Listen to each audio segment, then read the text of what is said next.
Bueno, seguimos con el doctor Anitúa, es defensor público oficial ante los tribunales orales en lo penal económico de la capital federal número 1. Doctor. Gracias, procuraré ser breve y agradecer especialmente que nos den la posibilidad de opinar sobre esta ley, que después de 30 años podemos concluir claramente que es más que un fracaso, fue un error y provoca injusticias, costos que tenemos que soportar claramente los operadores del sistema de justicia y especialmente en lo que hace a los derechos, los justiciables, nuestros asistidos. Y en nombre de ellos queremos hablar. Aquellos que ven vulnerados sus derechos antes de la intervención de esta ley, sociales, culturales, económicos, pero que esta ley refuerza esa vulneración. A mí no me gusta hablar de vulnerables, pero sí de personas a las que se les vulneran sus derechos. Esta ley, y no solo esta ley, sino todo el andamiaje legislativo influido por esta supuesta guerra contra las drogas, de clara influencia estadounidense, provoca vulneraciones de derechos. Y digo todo este andamiaje porque no es solo la ley 23.737, que cumple 30 años, casi lo que cumplo yo en la defensa pública, sino otras leyes que me atañen más directamente. Como han dicho, trabajo en el Foro Penal Económico, que no tiene competencia sobre esta ley, pero sí que tiene principalmente a personas atrapadas por las disposiciones del Código Aduanero. Y concretamente, el Código Aduanero tiene un precepto, el 866, que en su inciso primero replica un poco la penalización para consumidores que viajan o cruzan la frontera, y el inciso segundo, pero con pena aún más alta, reproduce los delitos vinculados con el tráfico. Recordemos que esta ley que intenta unificar la legislación aduanera, es una ley de la dictadura, una ley de los años 80, y que por tanto incorpora acá ya no solo esta ley que cumple 30 años, sino la ley anterior, que también era influida por la así llamada guerra contra las drogas. Y que es, como digo, incluso más severa en su punición que la ley 23.737. Arranca en un mínimo de 4 años y medio, pena de la misma manera la tentativa que el delito consumado, y influye en esa dispersión normativa que en nuestro fuero vemos especialmente. No es solo esta ley la que debe ser, más que reformada, diríamos eliminada en lo que hace a las drogas, sino la ley que tiene que ver con el lavado, supuesto lavado de capitales, pero que al final también termina atrapando a personas que son vulneradas en sus derechos, en fin, una serie de dispersión normativa que ve influida con la supuesta lucha contra las drogas, ve influida y sus consecuencias son muy negativas.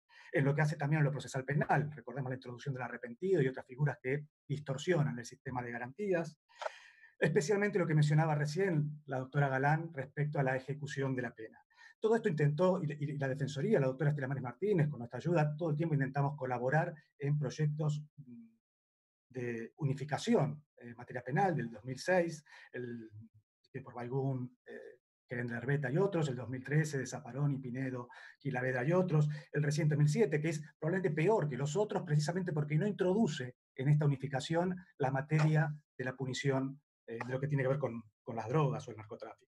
También quiero detenerme en la gravedad de ese año 2017 con esa ley perdón si ofendo a alguien, pero que es claramente un mamarracho, no tuvo estudios criminológicos, no sociológicos, la ley que modifica la 24660, me refiero a la 27.375, que entre otras consecuencias muy negativas, como la crisis penitenciaria que hoy vivimos, significó un aumento de las penas para estas personas vulnerables. Aumentar un tercio por lo menos la pena efectiva que van a cumplir las mulitas, los bagalleros, mujeres, discapacitados, etcétera, etcétera. Como digo, una ley que no tuvo ningún tipo de estudio y que implica esto no ya con aquellos supuestos en los que por la gravedad del hecho, por la violencia o por reclamo de las víctimas se impedía, de hecho, esa condena condicional, sino en estos casos en los cuales se ha impuesto una pena mínima, el comportamiento dentro de la cárcel es excelente, no tiene ningún tipo de sanciones, y simplemente por una modificación legal se aumenta esa pena al respecto de estas personas que son nuestros defendidos. Esto es lo que me parecía importante mencionar.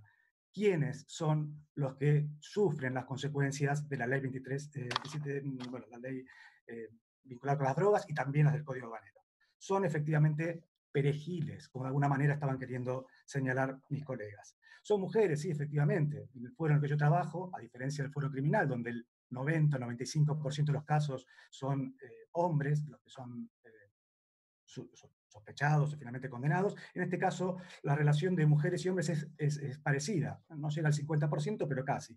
Y efectivamente, estas mujeres son mujeres que por su perfil, así como otros hombres que también son capturados, tienen algún tipo de capacidad de ser capturados en estas redes de narcotráfico que se parecen mucho, son similares a las de la trata de personas. No, no solo la prostitución, sino la trata de tipo laboral. Es un trabajo ilegal, pero la forma de capturar a las personas que son capturadas por el sistema penal es exactamente la misma.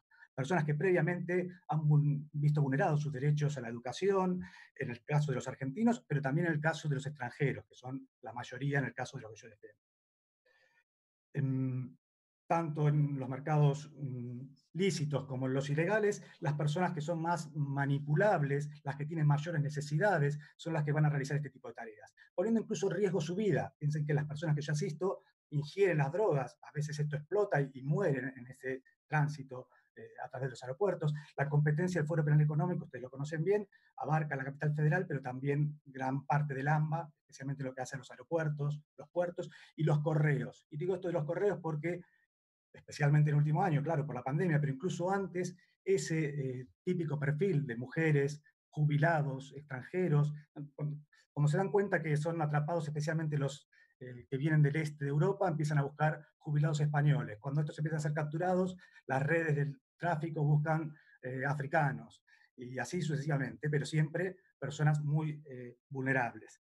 Digo, estas personas que arriesgaban su vida ingiriendo cápsulas de droga o poniéndolas en su cuerpo y así eran detectados en algunos casos en el aeropuerto, están siendo reemplazadas por personas, sobre todo de nuestras villas miserias, nuestros barrios vulnerables, que por dos pesos se les da un paquete y una dirección en Nueva Zelanda, Holanda, imagínense lugares que desconocen, nunca fueron, para que impongan una encomienda para enviar allá.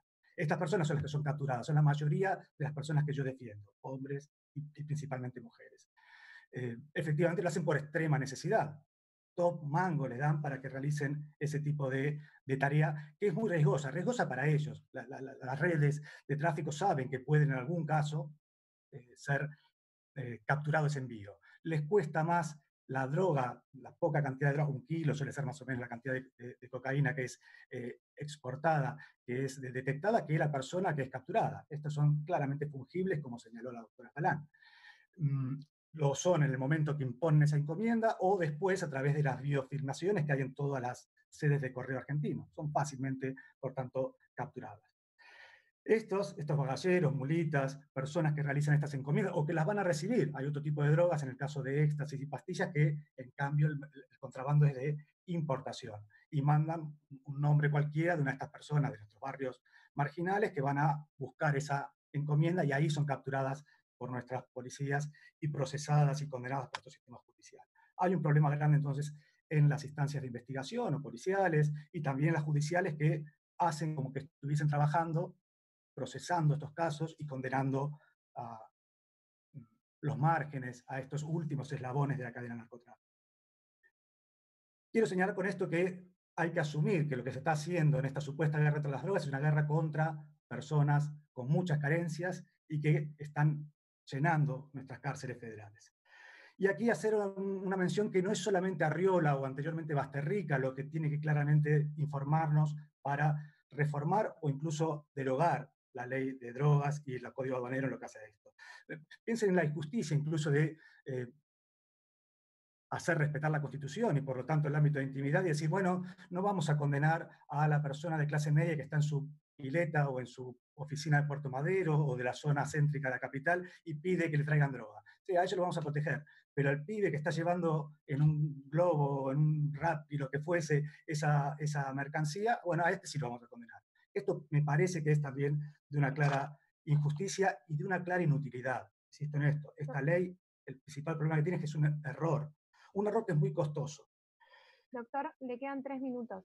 Concluyo en menos de 3 minutos. Insisto, esa legislación no es útil, no es justa, es un error y si me dejan en estos 2 minutos que me quedan proponer algo es proponer una ley que regule efectivamente el mercado de las drogas, que sea por tanto eficaz. ¿No? Piensen en la eficacia de la reducción del consumo del tabaco.